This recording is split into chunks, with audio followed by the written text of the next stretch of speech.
At the will reading, my parents smiled as the lawyer handed Vanessa a check for $10 million. Then they turned to me and said, "Go earn your own." I didn't cry, I didn't flinch. I just stared at the polished table, pretending my pulse wasn't thudding in my ears. Then, something shifted. An older man in a gray suit stood up. "There's one more document," he said, unfolding a worn envelope with my grandfather's handwriting on it. My mother's smile faded. My father's fingers twitched. Vanessa's eyes narrowed. That envelope changed everything. It was the beginning of a storm that would tear through every carefully constructed lie they'd built, and it started in a place I hadn't seen in over a year. My grandfather's ranch on the outskirts of Charleston, where the wind once sounded like safety, and now carried the weight of secrets. I hadn't been back to the ranch since the spring before my grandfather passed. It was strange how something so familiar could feel so foreign. The gravel crunched under my boots as I stepped out of the car, and the wind chimes on the porch, once the soundtrack of summer afternoons and sun tea brewing on the windowsill, now sounded hollow. Echoes of something lost. I hesitated before knocking. The white paint on the door had chipped, same as always. The magnolia tree still leaned a little too far east, but I didn't feel welcome. When the door creaked open, I half expected silence. Instead, I got, "So, you finally decided to show up." My grandmother's voice hadn't changed, still sharp enough to cut glass. Her arms were crossed, her jaw set like stone. I stood frozen, trying to find something, anything in her face. Warmth, relief, confusion. But there was only cold. "Grandma, what's going on?" I asked, stepping closer. "They told me you were too busy, that you didn't want to be bothered, that you had a new life." Her voice wavered, then hardened again. "Your grandfather called for you, Claire. Every day, on his deathbed, he asked for you." I swallowed, my throat suddenly dry. "That's not true. I tried to call, I came by in March. Vanessa was here. She said no one was home." Grandma's eyes narrowed. "We were here. We were always here." There was a long, painful pause. Then, she turned and disappeared into the house without a word. I followed her in, the air thicker inside, like the walls were holding their breath. She came back holding a worn leather notepad. "This is the number he kept calling," she said, handing it to me. I recognized his handwriting instantly, blocky and neat, with just a hint of slant. But the number on the page? Not mine. "Grandma, this isn't my number, not even close. I've had the same one since college." She stared at the notepad, her brows knitting together. "They told us you changed it, that you didn't want to be tracked down, that you were ashamed of us." "No," I said, backing toward the wall for support. "They lied to you. They cut me off from you, on purpose." Her hands trembled. She sank slowly into the worn floral armchair beside the fireplace, like her knees had given up. "They told me the funeral was at noon," I whispered. "I got to the church and it was empty." She looked up, her face pale. "The funeral was at 9, she said softly. "They told everyone you didn't show, that you didn't care." My breath caught. I would never have missed his funeral. Never. For a moment, the room was quiet, too quiet, and then I felt it, like a crack in the dam, my chest tightening, my vision blurring. I sank down next to her, clutching her hand like a child. "I didn't know," I said. "I didn't know he was even sick until it was too late." Her voice softened, her hand brushing mine. "We know the truth now. That's what matters. We know." We sat there for a long time. The silence wasn't awkward, it was heavy, thick with everything unsaid. The old clock on the mantel ticked louder than I remembered. Outside, the wind picked up and brushed dry leaves across the porch like restless memories. Finally, Grandma stood up. Her hands shook slightly, but there was a fire behind her eyes I hadn't seen in years. "I'm calling them," she said.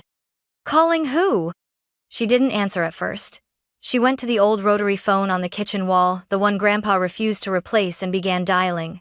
Each click of the dial felt deliberate, loaded. Like punctuation to a sentence she'd waited too long to write. I watched her fingers, thinned by age but steady with resolve. When the line connected, her voice turned cold and clipped. Betty, I need you, Jacob, and Vanessa here. Now. A muffled protest came through the receiver, but she cut it off. No, it can't wait. Be here in an hour. She hung up without saying goodbye. Then she turned to me. The lawyer's on his way too. I blinked. Grandpa's lawyer? She nodded. Your grandfather, he left some things. Instructions. But he made it clear they're to be read only with everyone present. So that's exactly what we're going to do. I didn't speak. I didn't need to. I just nodded. For the next hour, I sat at the small kitchen table, tracing my finger along the edge of the wood. That table, the same one where Grandpa used to sip his morning coffee while reading scientific journals I mailed him from college. The place where he first asked about my bee communication study. The place where I once told him I wanted to study plant memory, and he didn't laugh. I looked around the kitchen. Same curtains, same hum of the old refrigerator. But the air had changed. Footsteps echoed on the porch. The doorbell rang. Grandma placed a hand on my shoulder. Stay here. I'll call you when it's time. From the kitchen, I could hear them arrive one by one. My mother's overly sweet voice. Oh my goodness, it smells exactly the same in here. My father's calm, measured tone. I thought this was handled already. Vanessa's dismissive sigh. Seriously? This couldn't have waited until after the estate finishes processing? Then silence. And Grandma's voice, colder than I had ever heard it. Please, sit down. Mr. Harold Keene is on his way. He'll be reading Walter's final instructions. I could imagine their faces. Confused, curious, a little annoyed. They didn't know I was here. They didn't know what was about to come. And neither did I. But deep down, I hoped maybe just once someone would say out loud what I'd always known in my bones, that what they did wasn't love, that silence and exclusion and manipulation weren't misunderstandings. They were choices. The front door creaked again. I heard a new voice, steady, professional, the lawyer. This won't take long, he said. But it must be done properly. That was my cue. Grandma's voice called out, Claire, come in now. I stood. My heart raced. And as I stepped through the kitchen doorway into the living room, 3 heads turned in my direction, eyes wide, expressions unraveling all at once. My mother's smile froze. My father's jaw tightened. Vanessa's face paled. The air snapped like static. They weren't just surprised to see me. They were terrified. All 3 of them just stared. My mother blinked like she'd seen a ghost. My father adjusted his collar, a nervous tic I hadn't seen in years. Vanessa's mouth opened slightly, but no sound came out. She looked like someone had yanked the script from her hands mid-performance. I kept my back straight. If they expected me to cower, they'd be disappointed. Grandma gestured to an empty armchair across from them. I sat down slowly, steadying my breath. Mr.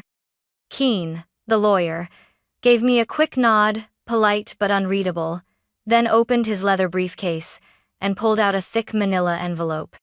This, he began, is the last will and testament of Walter R. Whitman, recorded and sealed per his request. In addition to the official documents, he has included a handwritten letter to be read aloud.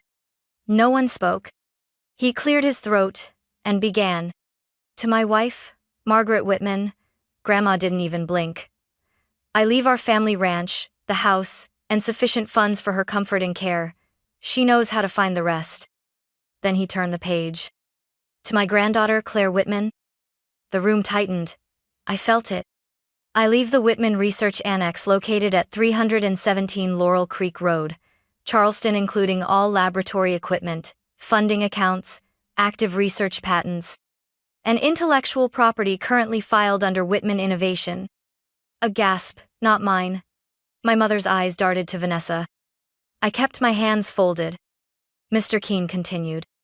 And finally, the remainder of my estate, financial holdings, stocks, and retirement funds shall be divided equally between my two granddaughters, Claire and Vanessa Whitman. There it was. A bomb, quiet and elegant. But the explosion came right after. Vanessa shot to her feet. Her chair scraped the floor with a screech. "What?" she spat. "He gave her the annex? The entire facility?" Her voice cracked, raw. "That's insane! You told me." She pointed at our parents, trembling. "You said it would all be mine, that if I just kept visiting him, if I smiled and played nice, that everything would come to me." My father's lips tightened, but he didn't respond. My mother stared at the floor like it might open up and swallow her whole. I just sat there, still, watching it all unravel.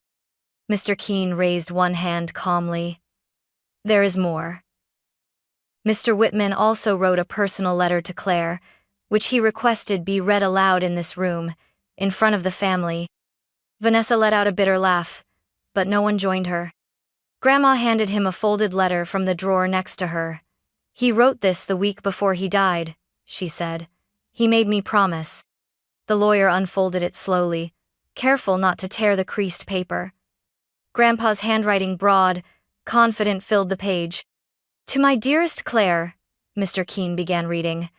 "If this is being read, then I'm no longer by your side, but my belief in you remains, stronger than ever." The words hit me like a warm wind through an open window. You were always the quiet one, the observer, the thinker, the one who asked why, when others didn't care to. Vanessa slumped back into her chair. Mom's fingers twisted in her lap. Dad looked out the window. "You built your own truth in a family that never learned to honor yours." I felt something shift inside me. Not rage, not revenge. Just recognition. You were never a mistake. You were the legacy I was proudest of. Tears blurred my vision, but I didn't look away. I wanted them all to hear every word. Every single word. Mr. Keene's voice remained steady, even as the weight of the words shifted the air in the room. "I saw how you clutched that little notebook when you were 7, tracking how long it took raindrops to fill a glass. I saw how your face lit up when you discovered patterns, while everyone else only saw distractions." My chest tightened. I remembered that notebook. I still had it. He continued. "I saw the way your joy dimmed when your mother brushed you off. The way your father changed the subject every time you shared something you were proud of." I heard my mother inhale sharply. I didn't look at her. "Vanessa was easier for them," the letter went on. "She sparkled in all the ways they understood. But you, Claire, you glowed in ways they couldn't translate, and instead of learning your language, they shut you out." Vanessa shifted in her seat, arms folded tightly. "I don't blame her entirely. She played the part they handed her. But you wrote your own role, and that, my girl, takes courage." A tear rolled down my cheek. I didn't wipe it away. "I remember the day you won your first science fair and asked me to hide the trophy. You said, maybe if I don't show it, they'll stop looking at me like I'm someone else's child." A low, painful exhale escaped from somewhere across the room. "Maybe my father." "You deserved celebration, Claire, not invisibility, and while I can't undo the damage, I can give you something that is entirely yours, a place to build freely, without apology, without their shadows." Mr. Keene paused, folding the letter slowly. The silence that followed wasn't empty. It was loaded with memory, resentment, and something new. Clarity. I cleared my throat. "I remember that science fair," I said softly, breaking the tension. "Mom didn't come. She was at Vanessa's dress rehearsal." Vanessa flinched. "I came home afterward holding that trophy like it was some kind of sin." Dad finally spoke. "Claire, this isn't the time to rehash the past." "No," I said, my voice sharpening. "It's the only time, because all I ever got from either of you was, why can't you just be more like your sister?" I turned to Vanessa. "And from you, every time I tried to be proud of something, you turned it into a threat." She scoffed. "Oh, come on. You always made yourself the victim. I worked for what I got." I nodded. "You mean you visited Grandpa when it was convenient, smiled when you were told to, said the right things because you thought it would pay off.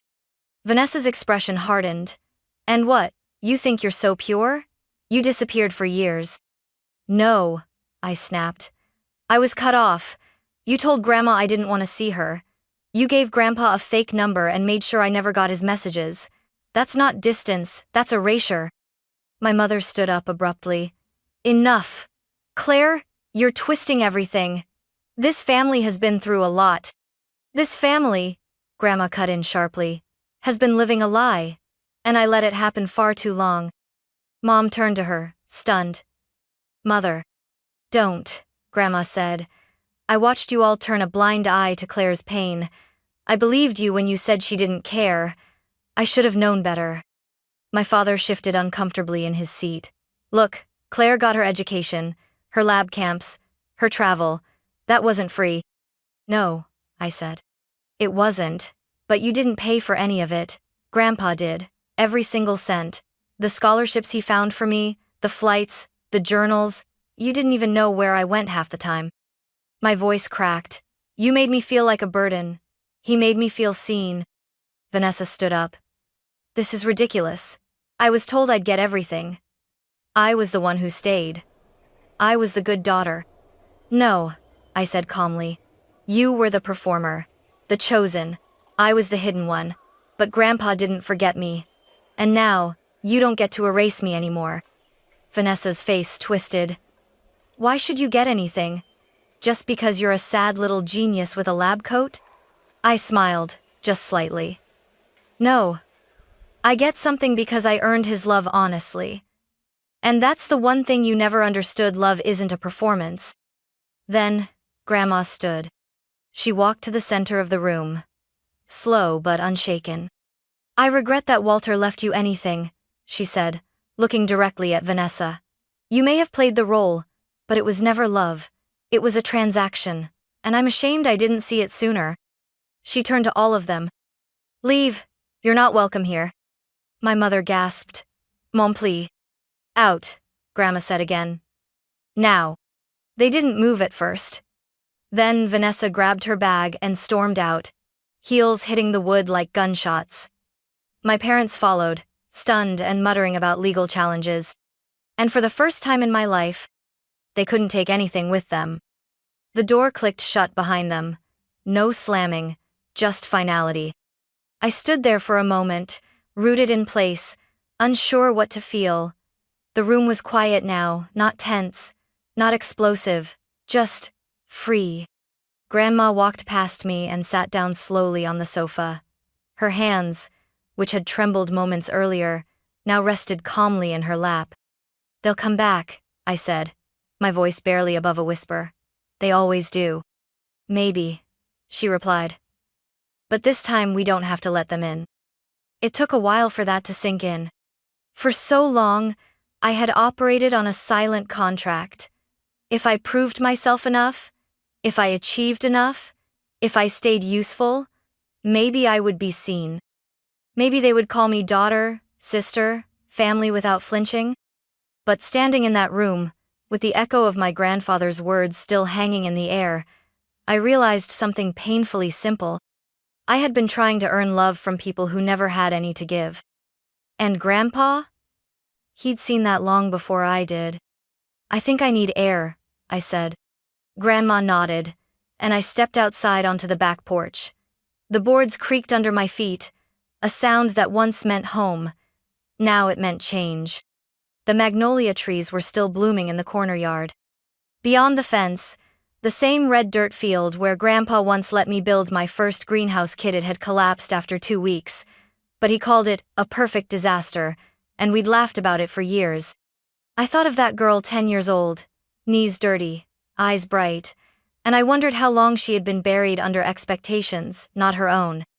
When I came back inside, Grandma had placed a kettle on the stove. She moved slowly now, but her actions were deliberate. You know, she said, Walter started planning that research annex 5 years ago, before he even got sick. I looked at her, startled. He told me he wanted you to have a space that didn't require permission to be yourself. I felt the tears before they came quiet, clean, No shaking, just release. That night, I stayed in my old room for the first time in years. The wallpaper was faded, the mattress too soft, but the ceiling still had those glow-in-the-dark stars Grandpa helped me stick up when I was 9. I'd made him arrange them in scientifically accurate constellations. He hadn't even questioned it. As I lay there, I realized something else. The house didn't feel haunted anymore. It felt reclaimed. The next morning, I brewed coffee for both of us and brought it to the kitchen table, the same one I used to avoid when my parents visited. Grandma folded the newspaper and gave me a tired but warm smile. "So, what now?" she asked. "I think I go see it," I said. "The annex, the lab." She nodded. "He'd like that." I looked out the window. The sunlight broke gently across the magnolia branches. For the first time in a long while, I didn't feel like I had to run, prove, or explain. I didn't feel invisible. And that more than money, more than any inheritance, was the first real gift I had ever received from this family. The one person who believed in me had left behind something greater than legacy. He left me permission to begin again. The first time I saw the annex, it didn't look like a laboratory. It looked like a converted barn, and that's exactly what it was. Nestled at the far end of a dusty road off Laurel Creek, the building had wide beams, a tin roof, and a pair of double doors that looked like they belonged on a horse stable, not a research facility. But inside? Inside was magic. The space had been completely renovated. Glass panels lined the east wall, allowing in full morning light. Tables were neatly arranged with untouched lab equipment, microscopes, centrifuges, data tablets, and a 3D printer still wrapped in plastic. Shelves held unopened boxes labeled with my name. In the center of the room stood a workbench. On top of it, my childhood notebook. The one I thought I'd lost in college. The one with torn pages and messy handwriting and tiny diagrams of honeybee communication systems. My knees almost gave out. Grandpa hadn't just built me a lab. He built me a home for my mind. Over the next few weeks, I moved into the annex full-time. I recruited 2 graduate students, Tara and Micah, friends from my university program, who shared the same stubborn hope that science could still be human. We started small. A local grant for micro-irrigation research, then a partnership with a regional farming co-op to test sustainable crop rotations. We made mistakes, burned equipment, cried over rejected grant proposals and broken data models. And yet we kept showing up. Every day, I unlocked the doors to a place that didn't ask me to explain myself. A place where ideas weren't ridiculed, just tested. A place where being too intense or too quiet or too smart wasn't something to apologize for. One afternoon, after a particularly brutal funding rejection, I found myself alone in the annex. The others had gone home, the lights were dimmed, and I sat on the floor by the storage closet, surrounded by printouts and empty coffee cups. I reached into my bag and pulled out Grandpa's letter, the one I asked Mr. Keene to let me keep. I unfolded it, found the line I'd read 100 times already, and whispered it into the room. "You wrote your own role." It wasn't just encouragement. It was instruction. That night, I wrote a new proposal, not for another irrigation system, but for a youth science program based in rural schools. A program for the kids like I used to be, quiet, curious, overlooked. We called it the Little Scientist Initiative. Our first year, we worked with just 12 students. They came from towns where schools still used outdated textbooks, and no one had ever brought a microscope to class. We gave each child a leather-bound notebook, a replica of mine, with Grandpa's words stamped on the first page. "Write the things they don't understand. One day, the world will." That fall, a shy girl named Amber, barely 13, hair always in her face, showed me pages of bee behavior observations she'd done on her own. Her calculations were clumsy, her grammar was wild. But her mind? Brilliant. When I told her that, she stared at me like I'd handed her a planet. "You actually read it?" she whispered. I smiled. Of course I did. And in that moment, I understood. This wasn't about replacing what I lost. It was about planting something new in better soil. And letting it grow without fear. The email came 3 years after the will reading. It was from a lawyer, not Mr. Keene, but someone representing Vanessa Whitman. The subject line was short. Request for visit. Claire Whitman Innovation Annex. At first, I braced for legal trouble. I assumed it was another attempt to challenge the will, reopen a clause, or stir up some version of the past we'd already buried. But when Vanessa arrived, I barely recognized her. Gone were the designer heels and perfectly coiffed hair. No makeup. A navy coat too big for her shoulders. She walked into the main lobby slowly, like she didn't want to take up space. I stood beside Grandpa's portrait above the reception desk. She paused when she saw it. "He always knew who you were," she said quietly. "Even when I didn't. Especially when I didn't." For a second, I didn't know how to respond. So I nodded. "I'd like to see it," she said. "The lab, the work, what you've done with it." I could have said no. But I didn't. I gave her the tour. She walked beside me through the greenhouse complexes, the crop development rooms, the student display wall with photos from our Little Scientist initiative. She didn't talk much. Just asked simple, honest questions. "How do you fund all this? What's this device for? Do the kids get to publish their results?" When we reached the community garden, a space where local families grow food using our methods, she stopped walking. There were children harvesting lettuce, a mother and son laughing near the compost bins, a father testing soil moisture with one of our field kits. Vanessa turned to me. Her voice broke. "I don't expect you to forgive me." I stayed quiet. "I just wanted to see what he built for you, and what you built with it." She didn't cry, but her hands wouldn't stop moving, tugging her sleeves, tracing invisible circles on the railing. I let her stay as long as she wanted. No lectures, no retaliation, just truth. We don't talk often. But twice a year now, Vanessa volunteers for the youth science camp. She helps students with presentation skills, how to explain complicated data in plain English, how to stand with confidence. The kids love her. Some even call her Coach V. At the end of her first summer volunteering, she handed me a folder. "I wrote a communication guide for the shy kids," she said, almost embarrassed. "Thought it might help." I opened it later that night. It wasn't perfect, but it was thoughtful, gentle, real. And for the first time in my life, I saw a version of my sister that didn't scare me. She never apologized with words, not directly, but she shows up. That's more than I ever expected. And maybe, just maybe, it's enough. We're not sisters the way other people mean it. But in this tiny corner of a world Grandpa dreamed up, we've stopped pretending. And somehow, that's the beginning of something true. It's been 6 years since the will reading. 6 years since the front door slammed behind my parents and Vanessa, their footsteps echoing down the porch like the end of a performance no one clapped for. I haven't spoken to my parents since.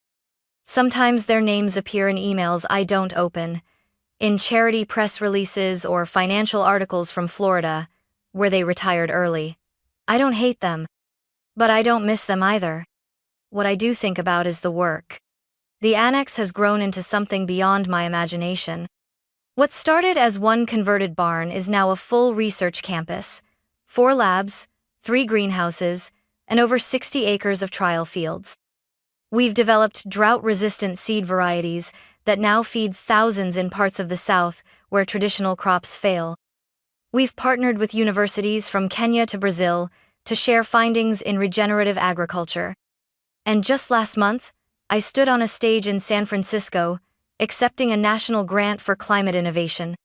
The lights were bright, but I didn't flinch.